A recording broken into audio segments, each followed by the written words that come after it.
So while we are waiting for this, long ago, my younger brother, medical doctor, was telling me that meditation, you must meditate, and the Dr. GK was a medical student that time, and then he was telling me, you meditate and you will be successful.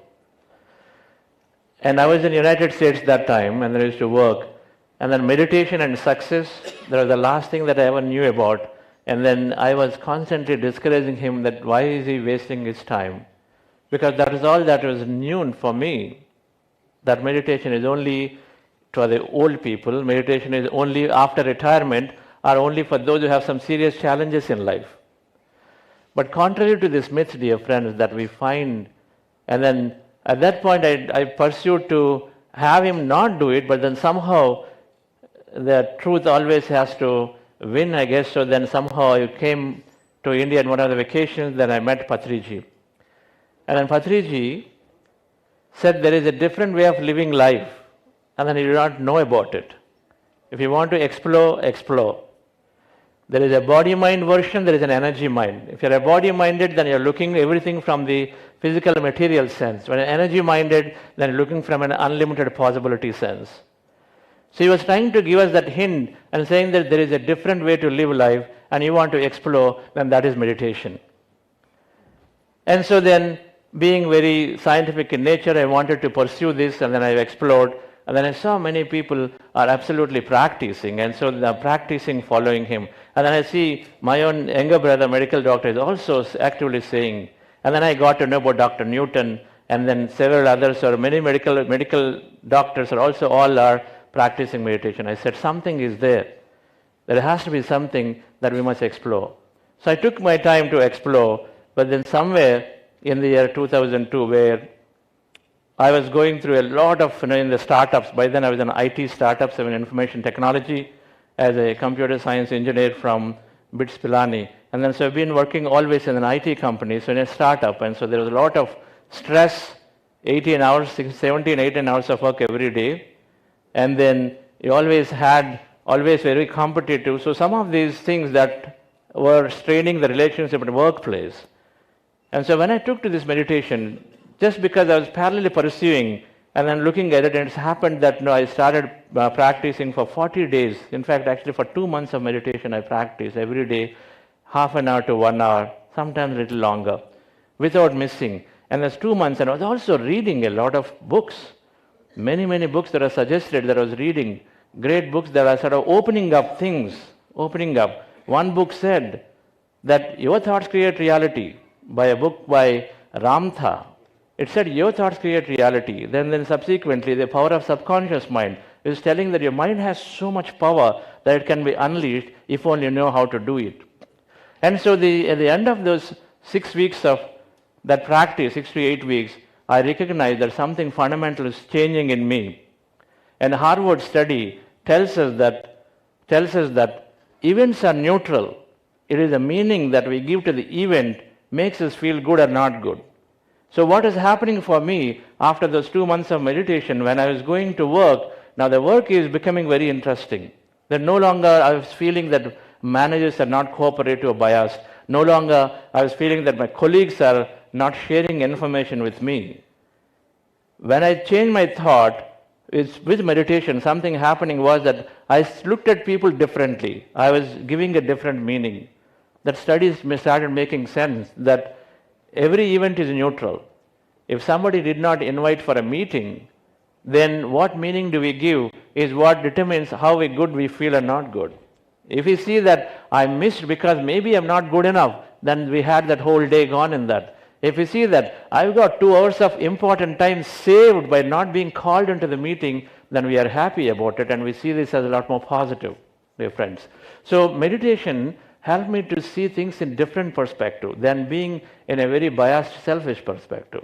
Meditation helped to increase, it naturally reduced the stress levels in the body. Carrying work and then working for a long time was never a problem. And then people used to tell in an MNC where you're working in India and then United States zones or time zones, your days are starting early, ending very late, and then still are very energetic and active.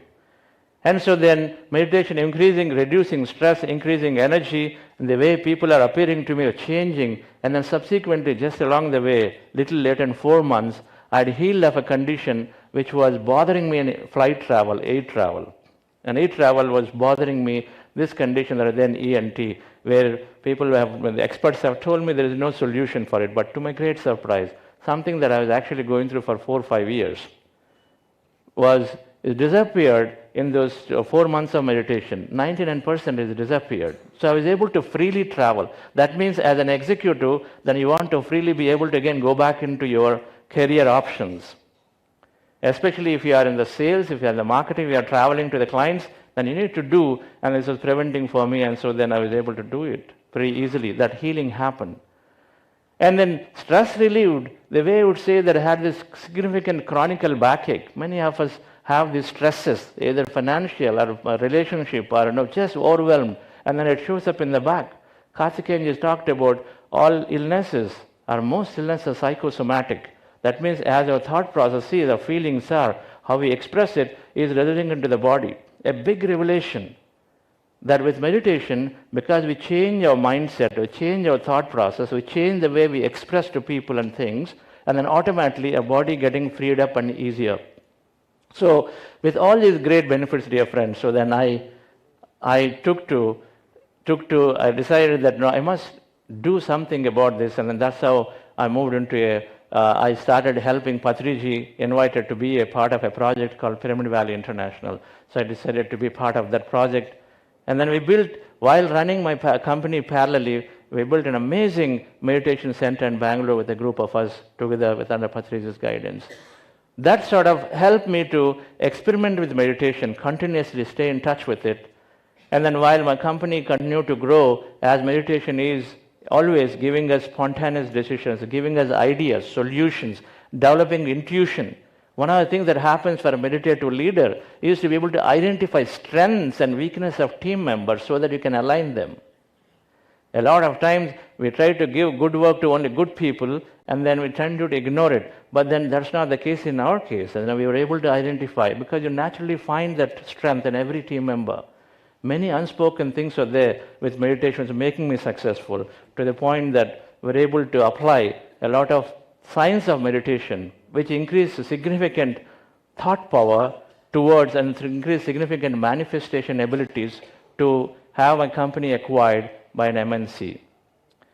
And then parallelly that at some point having this deep interest and then having that alignment towards taking this all-round development benefits of meditation, so we started Buddhasiva Quantum Foundation, and then we are taking this meditation to many, many organizations, corporations, and to the graduating students as future leaders in informing and then telling them that how it is simple but yet very, very scientific. We're going to explore some concepts, dear friends. So let me explain our mind. There are two aspects of it. Until the presentation comes, our mind. The meditation can be seen in many, many ways.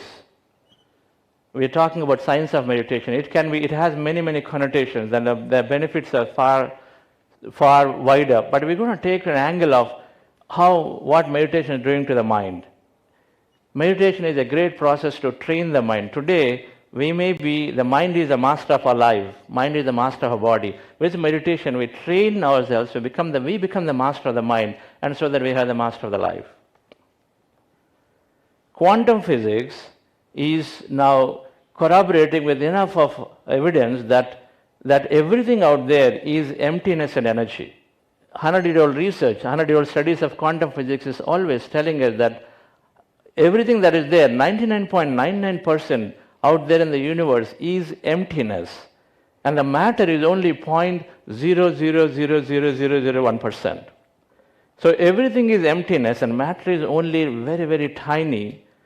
And even that matter that we perceive as electrons and neutrons, which we thought are the matter, but that also the quantum physics tell are by default energy, they are waves. So everything in the universe is energy, but energy to matter is happening. And energy to matter is happening. Our every experience, you have to consider it as there is an energy and then becomes as a matter as a physical experience in our life. Now energy to matter is happening through observation.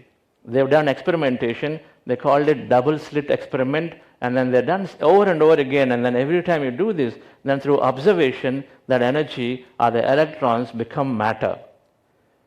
So there is enough understanding to say if some electrons can become matter through observation, when an observer is there, then it is changing, its energy is changing to matter. And then we all, in our studies, would have said there is something called observer effect. When you're looking at things, then they slowly change. If you have energy, then people change. Observer effect is there. Here, an electron is becoming from an energy particle, energy to a matter. And so if that is possible through an observation, then it is extended to say that our thoughts, that observation is thought and feeling, and our thoughts and feelings are constantly drawing our outer experience in life.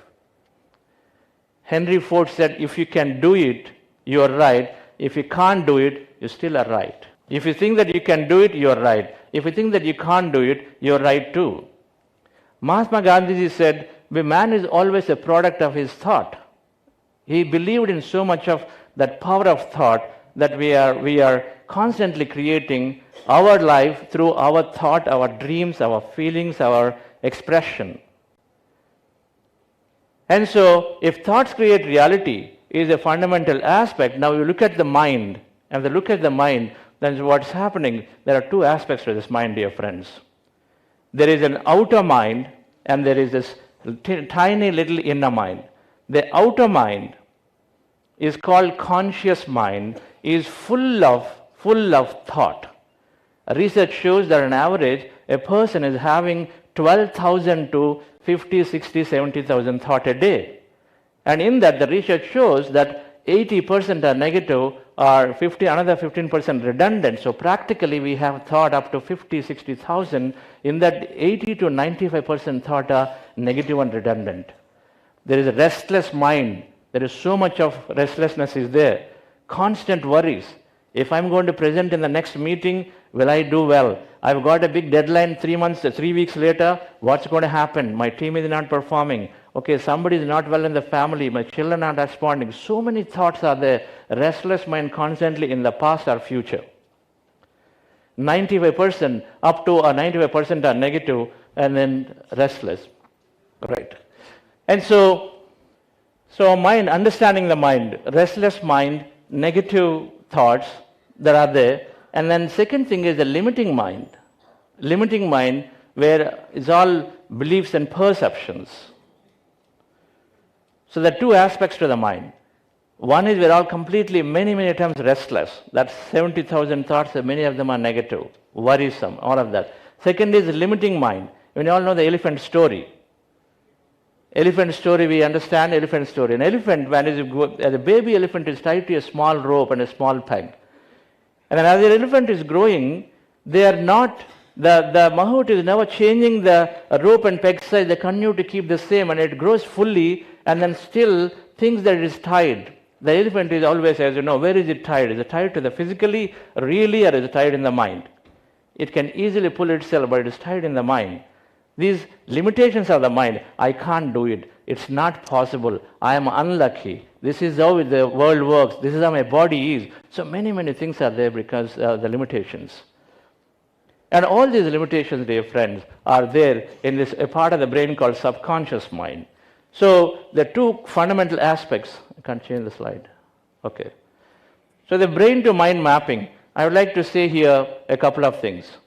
Our brain fundamentally is divided into three areas. Just hold me a little bit of science because we're talking about a scientific understanding of meditation so that we can view it differently and then we can easily introduce in our respective organizations or departments because it's so scientific. Science unites people. Many times religion divides people. And so we want to take and then say scientific approach so that we can be together, number one. Number two, when we have an understanding of something, then we feel like doing more of it. When you don't have an understanding, and then we say, this is how it is, you do it, then we don't want to do more so the younger generation. And so that's why we're doing the friends.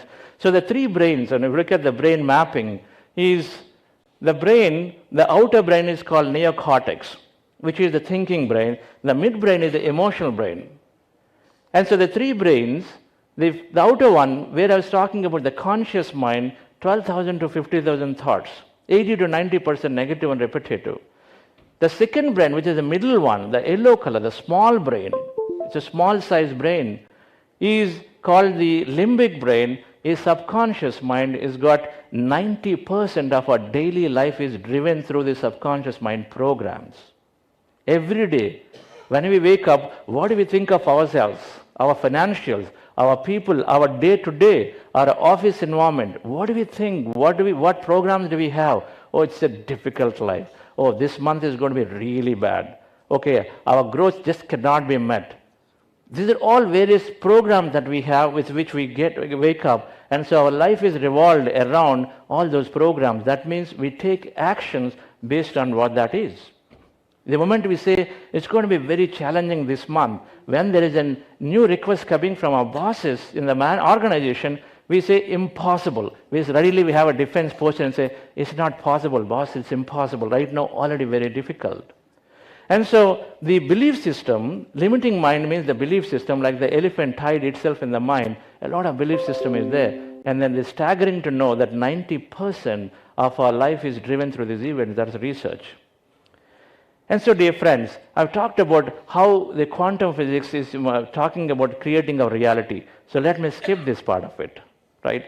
The quantum physics is saying that our thoughts create reality. We can derive from it. Energy becomes matter through observation. So I'm trying to bring two concepts. One, thoughts create reality. Through quantum physics, we understand it. Second, we are understanding the science of brain and then mind, where there is a restlessness, there is a limitation. So when we put these two things together, dear friends, we need to change our thoughts and beliefs. If thoughts and beliefs are going to be creating our outer reality, then we need to change them. According to science, if thoughts are leading towards experiences, and then if thoughts and beliefs are negative mostly and are limited mostly in the way we think and the judge, and then so we need to change. And what is that is going to help us to change? Meditation and wisdom.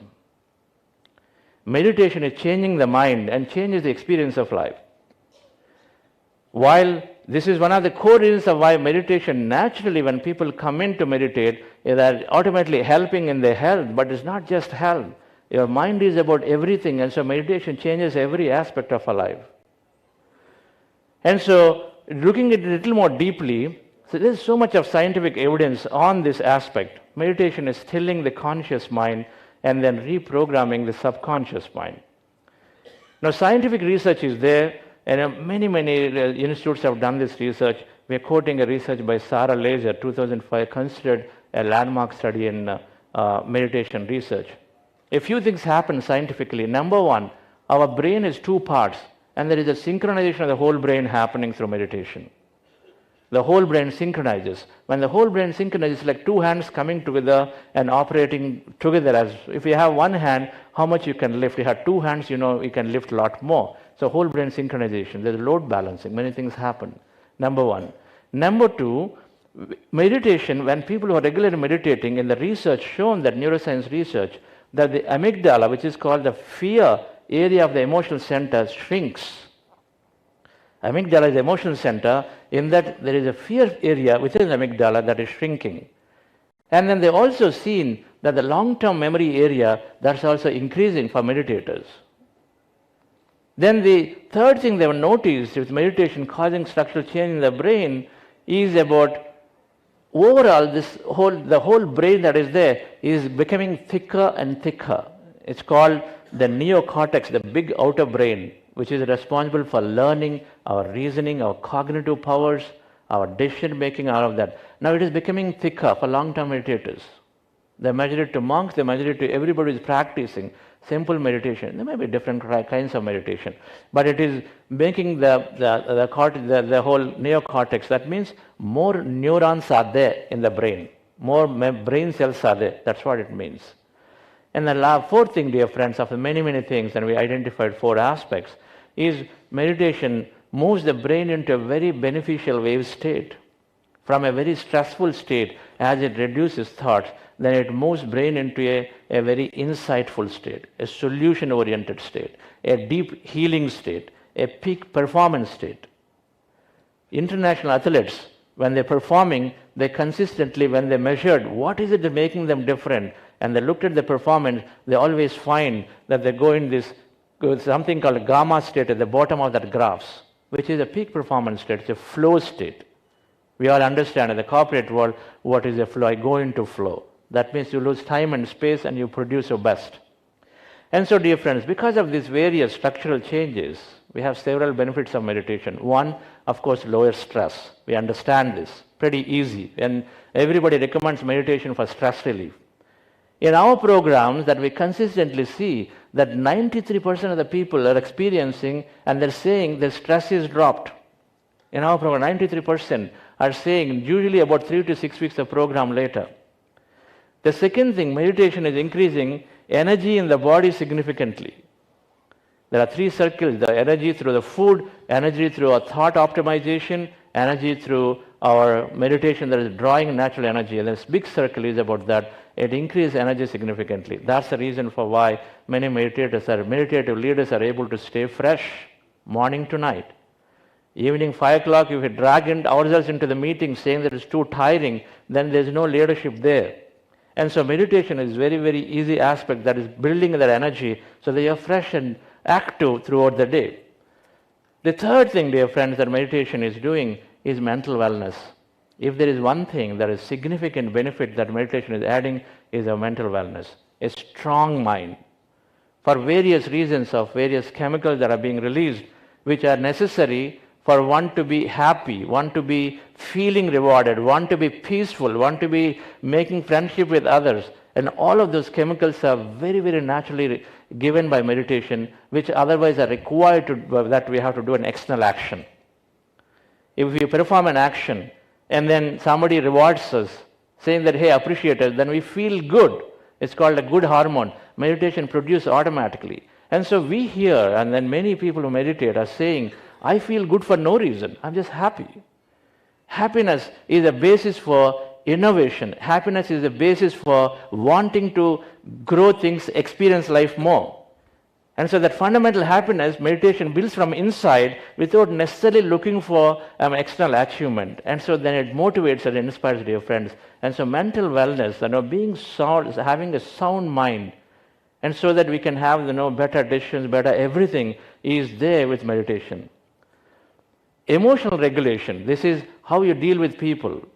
The day-to-day issues become trivial.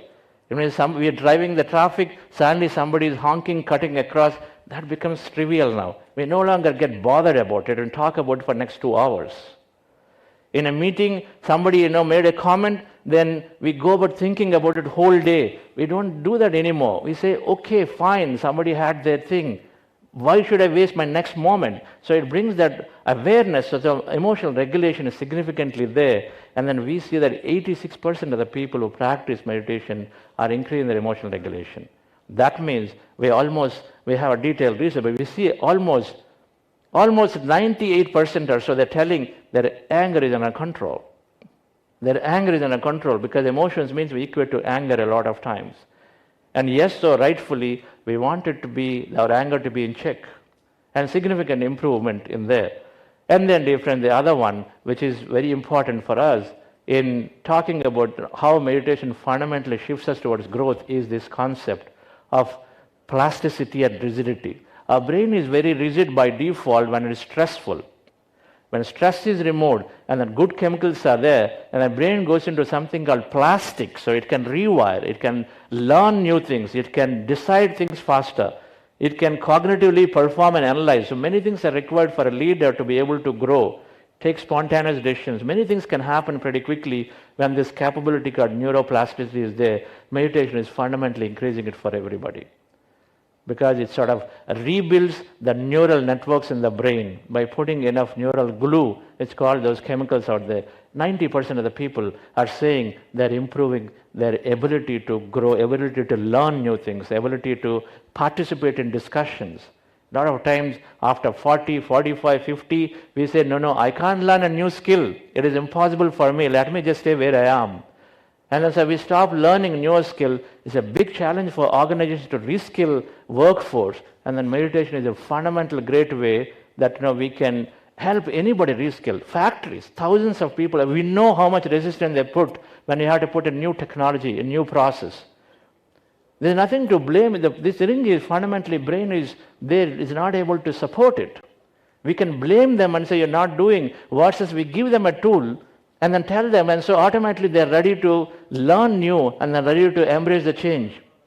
This is exactly what happens with children. Many times we tell them, you concentrate, you will be successful. But do we tell them how to concentrate? We never tell how to concentrate. Of course, if we concentrate, we'll be successful, but we don't tell how to concentrate. The poor people the poor children are always getting blamed. They don't know what to do. They're perplexed. But if you tell them instead, you sit down and meditate, then fundamentally this neuroplasticity is increasing, their concentration improves, dear friends, and so then they are easily supporting themselves through their process of studies. So, dear friends, I would like to come to the conclusion before we start some practice of meditation. This meditation, some of the research that we're showing in the last 3 years that we've been studying this, and then over 1,500 responses we've received, we do a very detailed study. This will be presented in different panel discussions during the conference of how that we demonstrate, and over 1,500 participants, detailed study of maybe about 40, 50 different questions and answers, and then we corroborated consistently every time we collected this data. And then the studies are remarkable. The studies are remarkable that 78% of the people are saying their health is improving or improved. In a 6-week program, some of them said, I healed my migraine. It's not there anymore. And otherwise, some are saying that it's improving. 82% of the people say, I'm getting better in the way I work at things. I'm losing a lot of unwanted habits and then wasteful things. I become more spontaneous.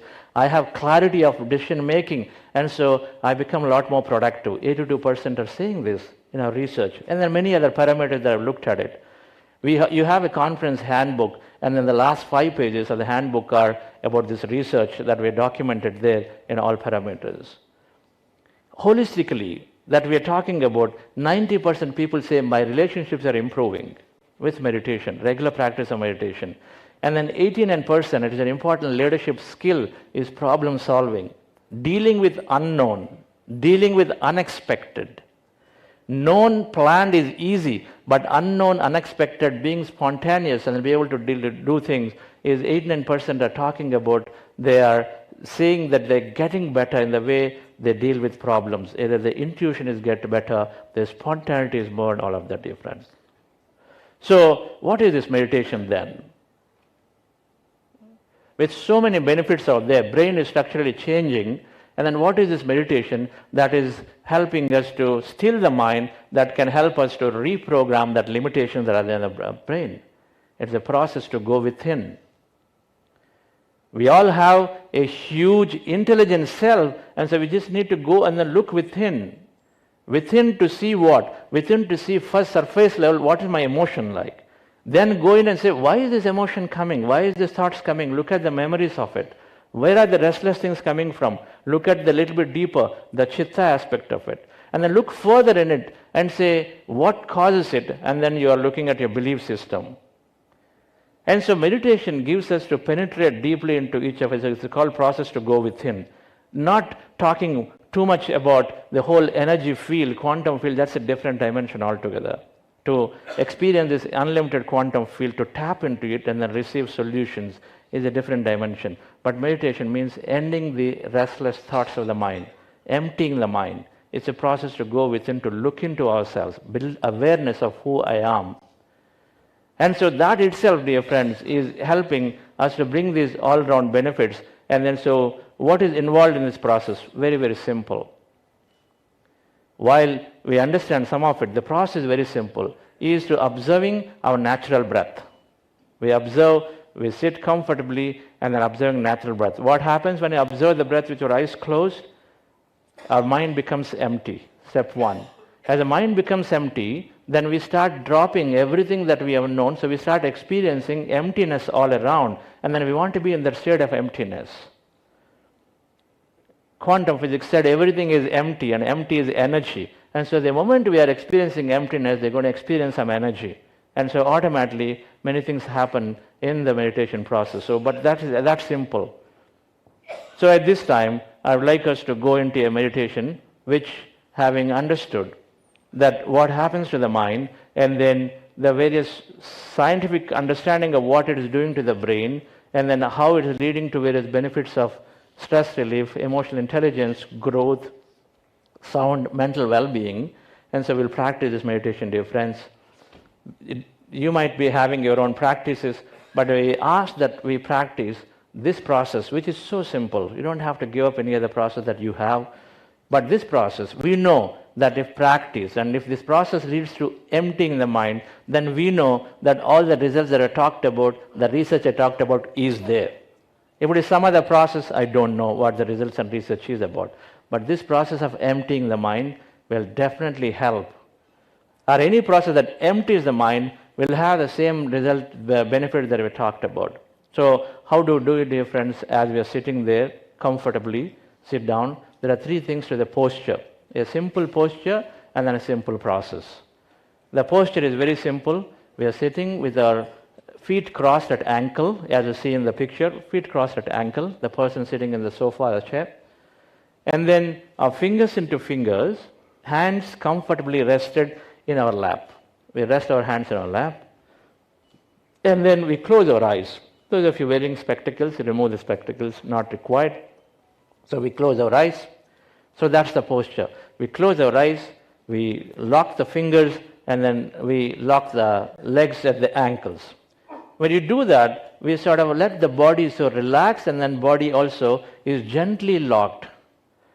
The moment you close our eyes, we withdraw all our sensory perceptions. In order to completely forget about ourselves, to become empty, we have to withdraw sensory perceptions, we have to drop our thought in our mind. So both things happen when you close our eyes, number one. And so we are observing. So first thing is to close your eyes, fingers into fingers, be comfortable, gently lock your legs and fingers by having the locking posture as you see there. And then, how do we empty the mind? You take any reference point on your nose, preferably at the middle of the eyebrows, or here or at the tip of the nose, anywhere at the reference point, and with your eyes closed, put your attention at that point. We all can put our attention anywhere. It's called awareness, something outside the mind, outside the body. So put your attention onto your nose. So close your eyes, attention onto the nose anywhere, preferably here. And then at that point, I want you to observe your breath going in and coming out. Our breath is going in and coming out. So, which is a natural breath. No forceful inhalation, exhalation. You want to observe that natural breath, dear friends. When you observe the breath at that reference point, slowly, slowly, our mind is becoming empty. Thoughts are coming lesser and lesser. As the mind is becoming empty, then we experience that total emptiness around. That emptiness is energy. So we may experience some sensation, movement, some kind of a vision. Many things may happen. Be a witness to all of it. That means observe them, don't interpret them. So observing the breath, slowly, slowly, mind becoming empty. Then we experience a total emptiness around. We may have some sensation, witness that. But if you have thought any time, and you know it's thought, please bring your attention back to the breath and start the process again. At no point you do not open your eyes, and then continue to keep your eyes closed until the end where I say you open your eyes. At that time you do open, not now at any time.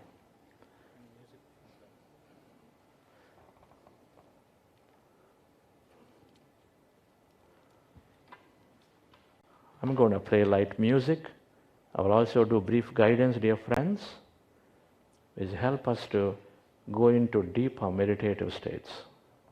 Relax yourself.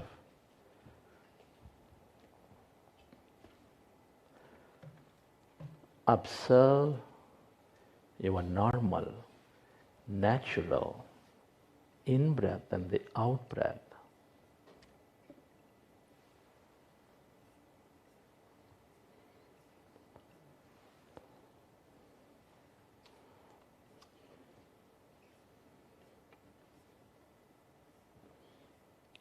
It is natural to have thought.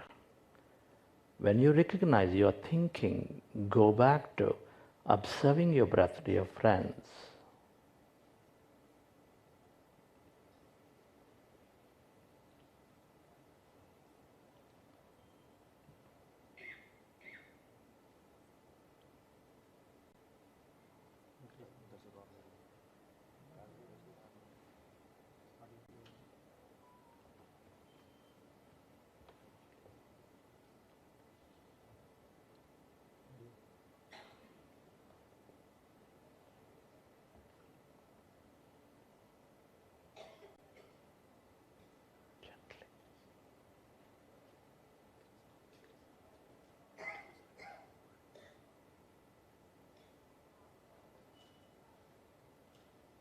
Be with your breath and allow yourself to slowly become empty.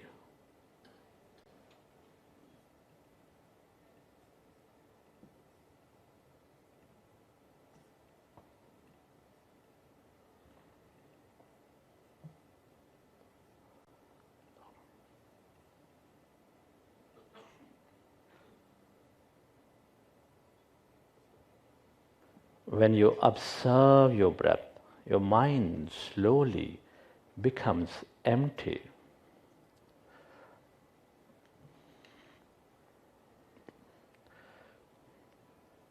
With your eyes closed, fingers into fingers in your hands in your lap, dear friends, observe that natural breath.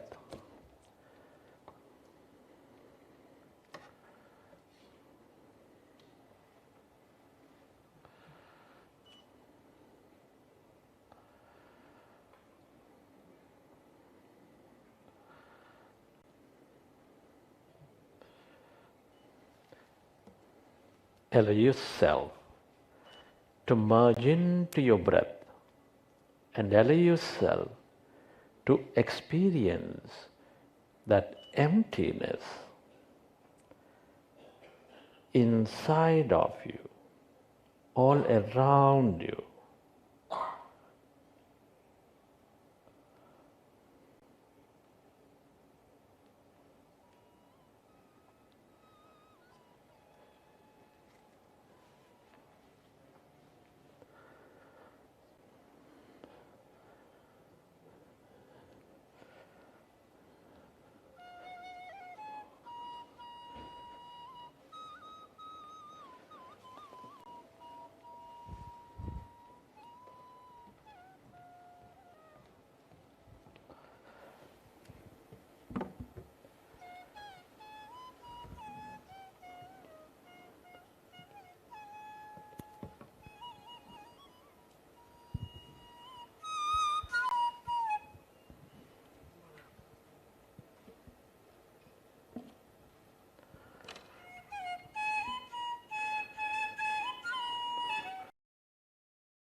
Last,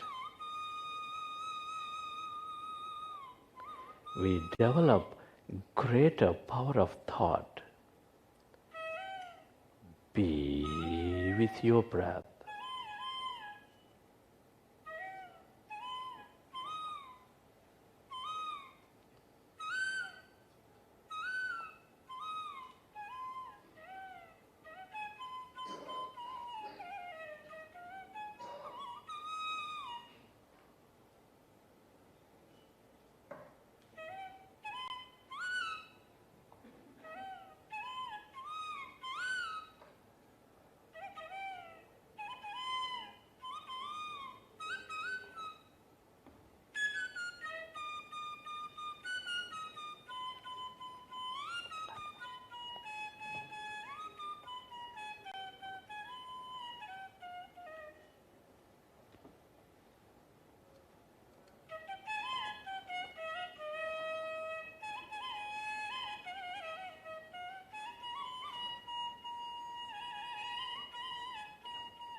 Allow yourself to merge into your breath and allow yourself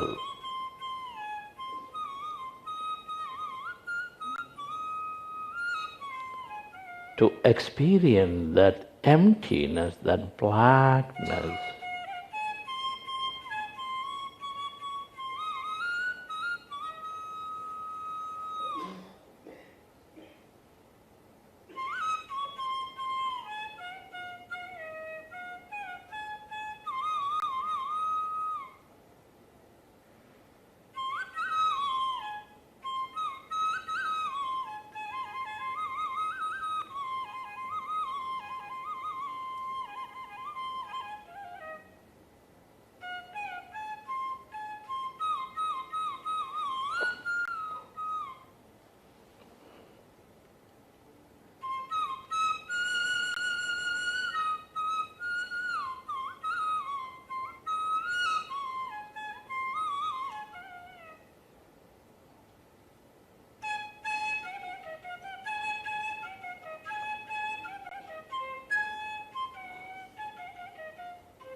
It is natural to have thought. When you recognize you are thinking, go back to observing your breath, dear friends.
Allow yourself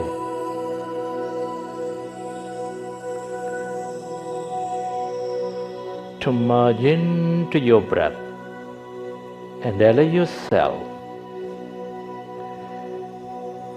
to experience that emptiness, that blackness.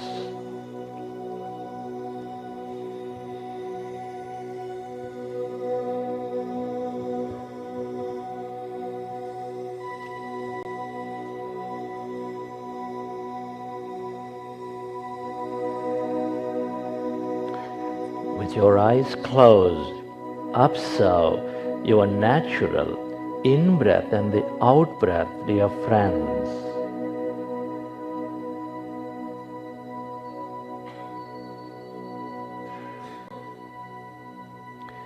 We are less matter, more emptiness and energy.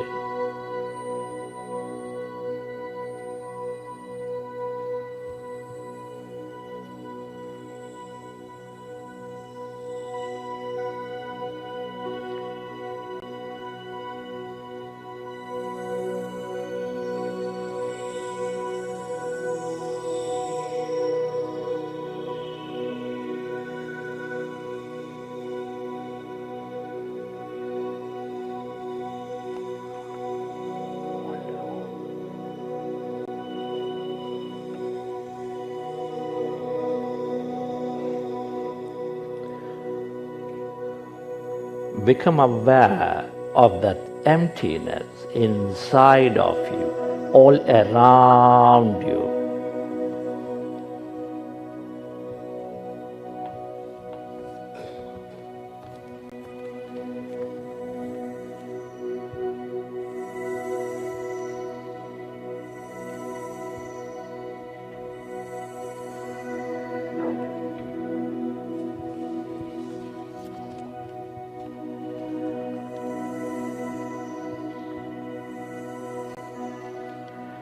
All emptiness is energy. This is the quantum field of energy, the field of limitless possibilities.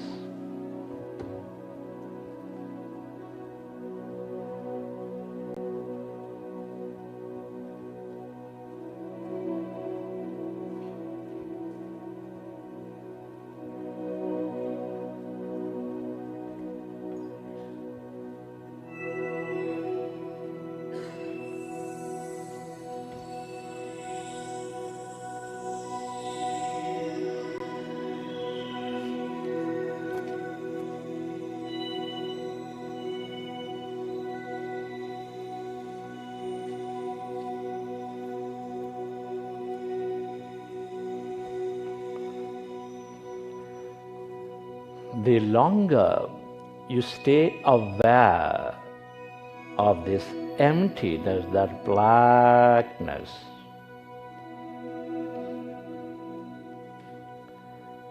the more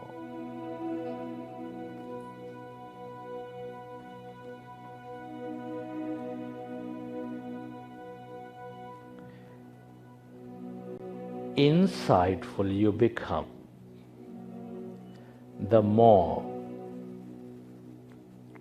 possibilities you draw into your life.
If you find yourself distracted in thought, go back to observing your breath, dear friends, and allow yourself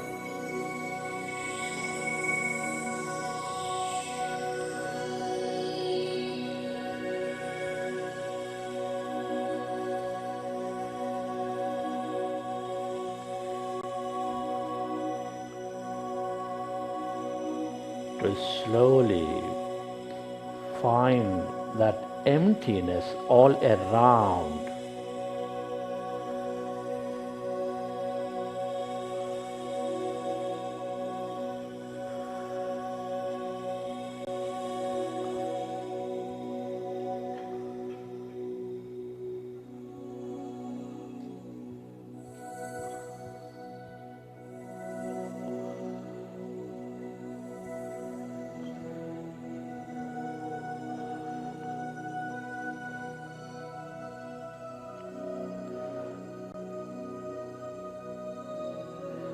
Stay aware of that emptiness, that blackness.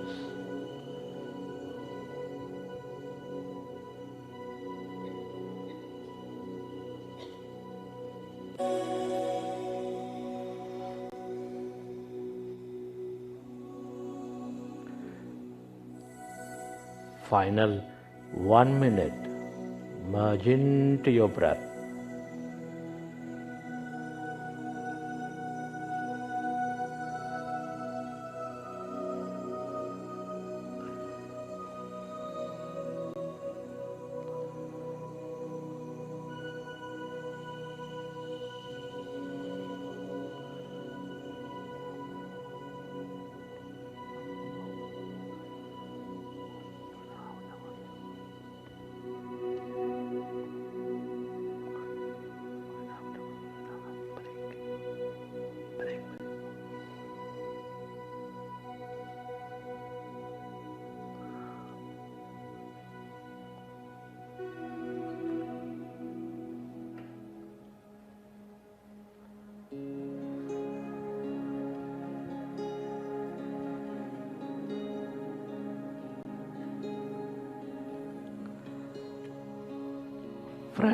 Friends, at this time I would like you to express gratitude. Gratitude moves us into coherence in our body, mind and energy. Gratitude is the highest state of experience and receivership.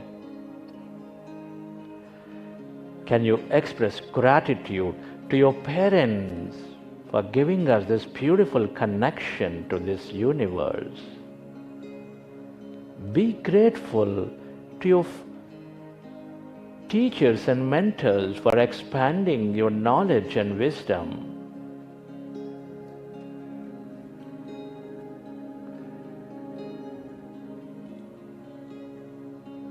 Be grateful to all the people in your life, your family, friends, colleagues, relatives, partners, everybody, for helping you learn so many things, experience many.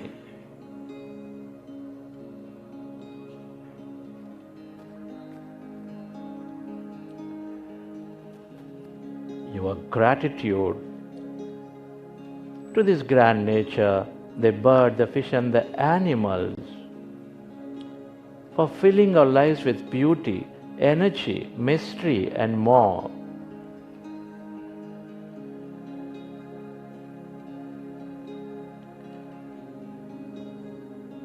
Gratitude to everything you use, the technology, the system, the companies, the government that support our life in many, many ways.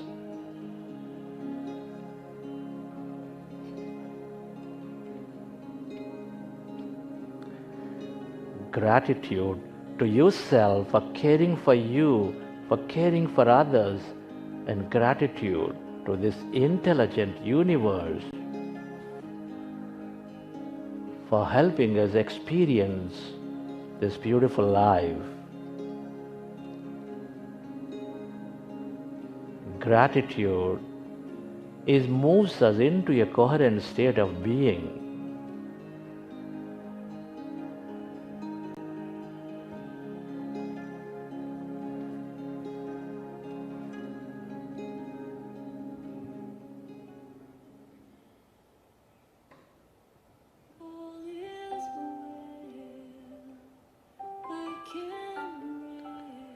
Relax your body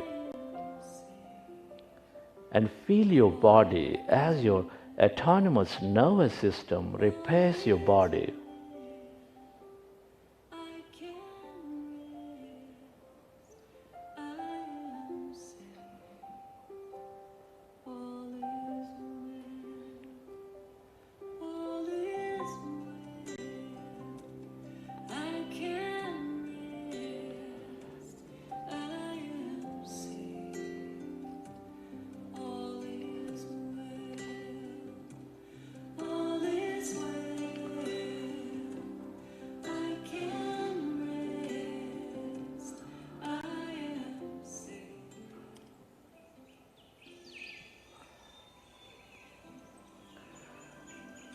Recollect your experiences from the session.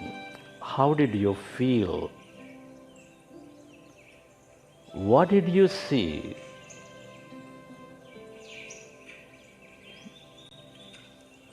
And whenever you're ready, You can keep your hands on your eyes for 5 seconds and then you may open your eyes.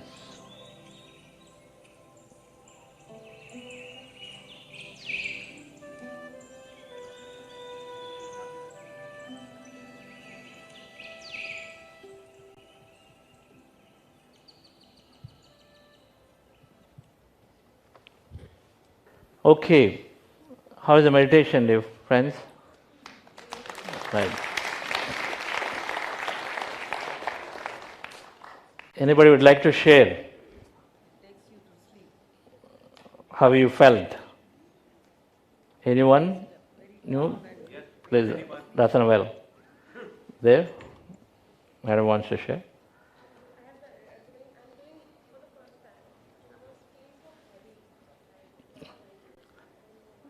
Feeling of heaviness. Get into the laptop, please. Or you can put the slides there. Feeling of heaviness. Yes.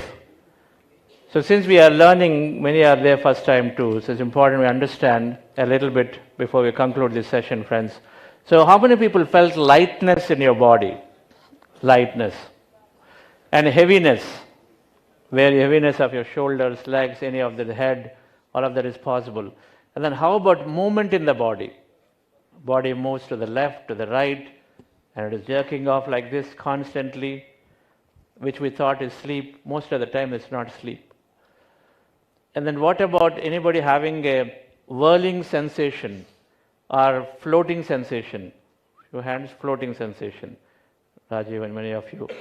And then did anybody have tingling sensation or some kind of a this area tingling, head is heavy, sort of moving around? Okay. And then anybody have any visions? Visions are the seen colors. Okay, a few hands there. And how about some deep feelings? Maybe during gratitude time, maybe inside during the heart, all of that deep feeling. And how many felt that meditation just went and then you want to continue for some more time? How many wanted to continue for some more time? Okay, many hands. Anybody felt it really went by quickly? Actually meditated for about 25 to 28 minutes. How many people felt it's like 5 minutes it went off just like that? All right. So dear friends, this simple process, when we are observing the breath and we withdrawing our sensory perceptions, slowly cutting off from the physical environment. Physical environment is one frequency of the many frequencies that are there. So when we meditate, when we empty the mind, when we withdraw sensory perception, the physical environment experience is forgotten or temporarily forgotten. So then what we are left with is, as per the quantum physics, everything is quantum field of energy. So we are now connected to this entire energy field. That's why many who experience that sensation, movement, all that energy is showing up in different ways. So we tune into different frequencies. It's a concept that meditation that we understand is called Vipassana. The technique came from Gautama Buddha and then highly popularized by Brahmarshi Patriji in the last 40 years. It's called Anapanasati Vipassana. This is an ancient meditation technique, and it's so simple that 1 in 2 people nearly in the world who practice meditation are using a breath technique like this, observing our natural breath. So no wonder that this technique is simple, and then most other people in the world practice are doing this because it's simple. And it comes from Gautama Buddha. Gautama Buddha is synonymous to meditation. In Buddha CEO, Buddha is you conquer the inner world, and the CEO you conquer the outer world. That's what Buddha CEO means. That Patriji has wonderfully named this. And so this simple practice, dear friends, when we are doing it, we get all these experiences, which means we are doing it right. So nothing to worry about. Any experience that we have in meditation of the body, movements, visions, colors, all of those things means that we are going into the empty states.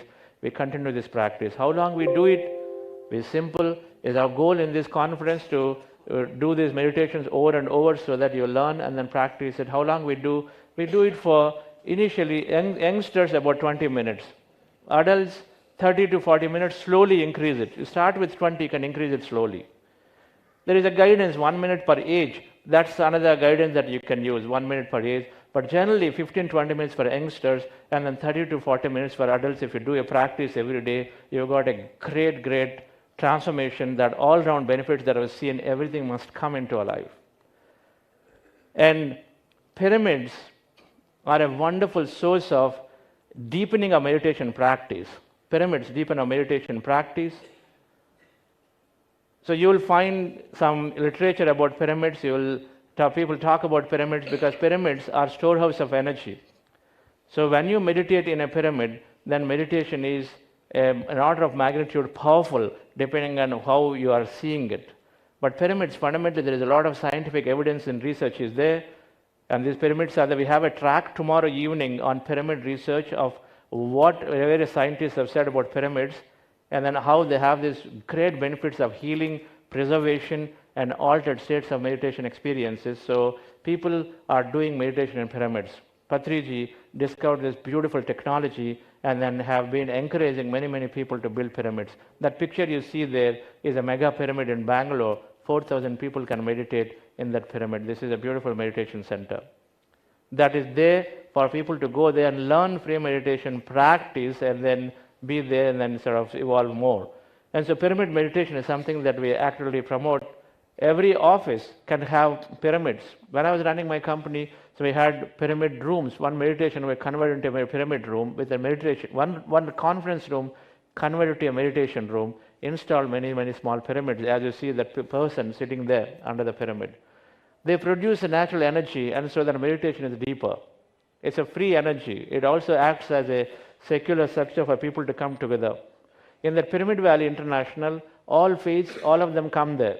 It doesn't matter who it is. You go into the pyramid, it's all empty space. You sit down and meditate. So every faith, they feel comfortable to come into meditation. So it also acts as a symbol of unity and a lot of integrity. So we support this pyramid energy and actively promote this as a great vehicle to improve or increase the meditation depth. Pyramid Valley International, I mentioned it, an amazing place that one would want to visit with families. So everybody goes. As you can see by now, while we're talking in a leadership conference here about meditation, it goes without saying to every member of the family, from 5-year-old to somebody very, very seriously ill and cannot even get up, can practice the simple meditation. What many of our practitioners doing, the moment you learn it, immediately they take it to the family. They make them sit along with them. Their spouses, their parents, their children, everybody is doing it together family because it benefits everyone. The benefits of changing the mind is there for everyone. It's not just for leaders or for everybody. And so this place sort of facilitates great learning. And we have another beautiful pyramid, even bigger than that, in Hyderabad, called Maheshwara Pyramid, that we have the chairman. So many, many masters are here if you want information about this. But that's another bigger pyramid with a lot of energy there that we facilitate and more people can sit. And before I conclude, I'm deeply thankful to Karthikeyan sir, our mentors, SVB sir, and then Ramani sir, and then of course Patriji, gratitude once again for establishing a space of research and then bringing meditation as a growth, bringing meditation as a growth and transformation.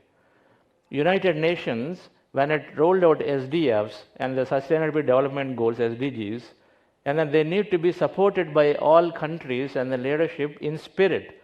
But then the moment, everything, when it comes to protecting our own self, that spirit drops and then everyone wants to protect ourselves. Now, then unless the inner changes, unless individual changes to embrace the whole, then these development goals cannot be fully embraced. And so then there are various movements in the world. One of them is Inner Development Framework. A group of people in Europe have started this framework. I said Inner Development Framework. And meditation is the top of it, to see that if we change internally, inside, then of course then we embrace the nature as one of them, animals as another, people as another, ourselves another. There are so many friendships meditation makes when you do this practice regularly. So in summary, that I would like to conclude, dear friends, that meditation provides growth and excellence in individuals and organizations.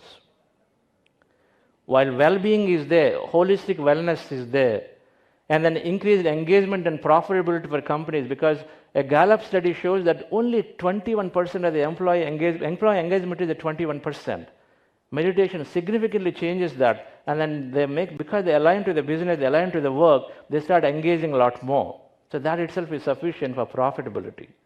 And then, of course, leadership is coming together as in that neuroplasticity to neuro-rigidity to plasticity. So there is openness. Openness means that when business is asking you to grow, when government is asking you to take a new initiative, there is a different level of response now we give and say, let me look at it. Can I consider it? Before I say a flat no. A no response becomes, let me look into it and then come back and see what I can do. And so the great benefits of meditation, from going from wellness, which is always there, to a profitability, more engagement with employees, to growth and leadership, dear friends. So with that, I thank you, all of you. We, I believe, are on top of the hour at 11:15.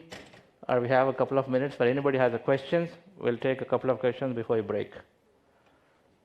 Any questions, please?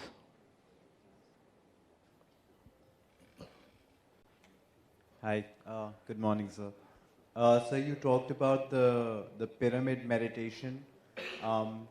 In contrast to that, I've also heard, instead of a pyramid, you have a dome instead on top of you, which can also be seen in spiritual places and temples. So what can you tell us about the pyramid meditation and the science behind the pyramid instead of the dome, or the benefits of it? So I don't know about dome or cones, I can't talk about them, but I do know that pyramids have great, there is a lot of research, so when they're built to a specific angle, and so we encourage that because we do see it, and the pyramids are also there all over the world. There is a researcher tomorrow is going to talk called Sam Osmanagic on pyramids, who's discovered that 125,000 pyramids are there built. Most of us know only a Giza pyramid here, maybe some Machu Picchu pyramids there, but there are 125,000 pyramids world over there, and then some of them that we have gone and seen in Bosnia and all of those. And so they're there for an ancient, they're there for a long, long time. I don't know about cones and domes that may be there, but these are there for thousands of years that are there.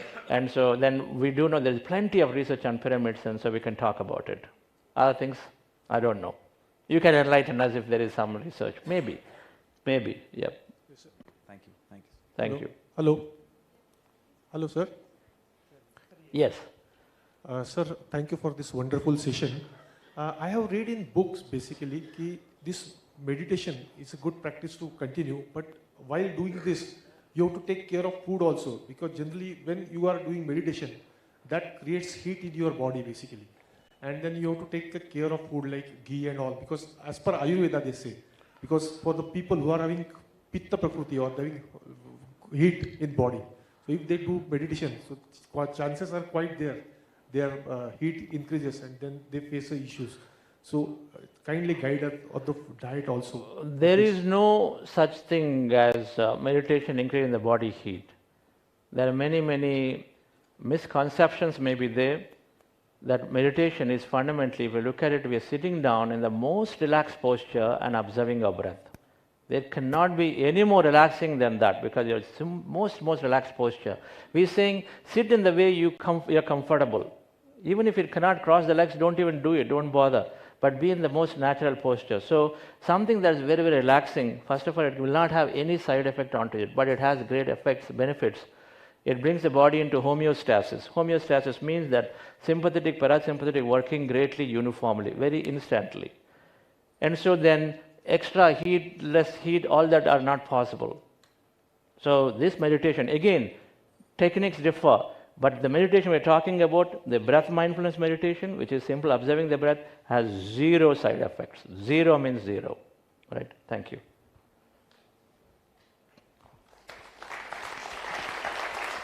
Thank you so much, sir. One question I want to ask. And these teenagers are never convinced with the kind of I do not follow meditation, but yes, I have read a lot of books and understood the thing. That is why I convinced the student also. But at times they are having a lot of energies and they want quick methods. So how to convince these teenagers that this is the wonderful things that could happen? Madam, the convincing is same for everybody.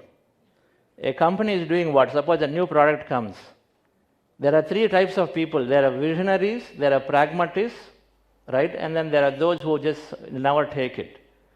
The visionaries are taking it on immediately the moment they see it and say, oh, this is greatly beneficial long term, so they take it. No matter, you don't have to do much marketing. They'll take it because they see it, they benefit. They're called visionaries. And there are pragmatists who are saying, is everybody practicing? Then I'll practice it. And then those will never take it. This is how any market is there. So is the case meditation too.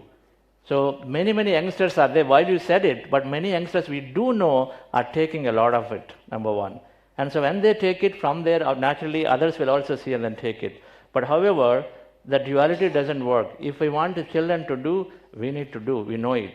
We all say in like organizations, if the employees have to do, then the leaders have to lead from the front. It is there. So if we do it, then automatically children will do it. If we increase our energy, then everybody around us will have to take at some point, at the right time though. That is where the visionary and pragmatist concept comes. Just because I do it doesn't mean that they have to do it. It's not necessary.